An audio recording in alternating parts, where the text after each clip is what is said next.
Kenya saja malaysia penuh makaba kandelma kana furo kullu wakayo to komen makaba kandelma kana furo kullu wakayo to komen makaba kandelma kana furo kullu wakayo to ko amen kabajamo abba kenya luba samuel akkasuma bolota ko dagunota armolin abbolin qerro qarren ijoollee kon hundi keessanii akkasuma karaa social media illee warri nu du'achaa jirtanii biyya keessas biyya hundumaa teessan jechuudha.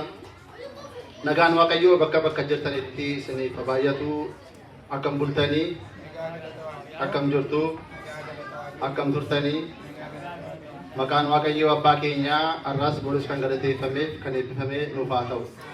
Akkasuma maqaa isaa waamnee maqaa ishee immoo kan hin daganne haadha Waaqayyoo dubaroo Maariyaam kan galateeffamteef kan eebbifamte nuuf haa taatu.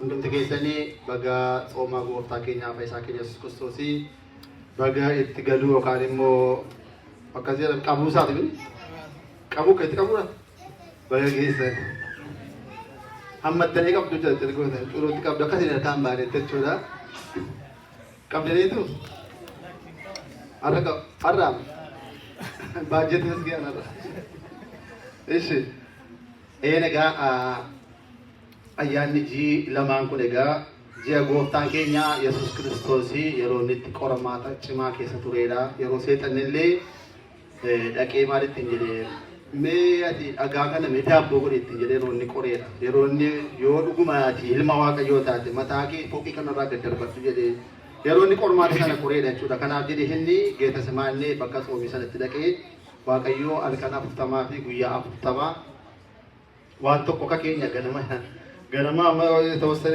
ጾምና መለነቲ እንገሩ ጉያ 40 halkan 40 bishaanis minaanis afaanin hin qabne jechuudha. Waaqa ta'e nuti garuu hin dandeenyu foon uffannee jirra foon dadhabaa sababa ta'eef xiqqoo dhuma ishee turre maal jennee dhuma isa gaggamne akka gaggamu yommuu taanu dabnee itti minaa jechuudha. Kanaaf Waaqayyoo nu dandeessisu jabaattanii yookiin sabaatanii Waaqayyoo wanta sin gaafatan hunduma isaa isiniif kennaa nuuf kenna sababa ta'eef Waaqayyoo hunduma keenyaa wajjin haa ta'u. Egaa akkuma beekamu sagantaan keenya kidaaniidhaan nu raawwateera nu saaqameera. Amma kanatti taasisuudhaan faarfannaa tokko mana keessaa faarfannee gara faarfattootaatti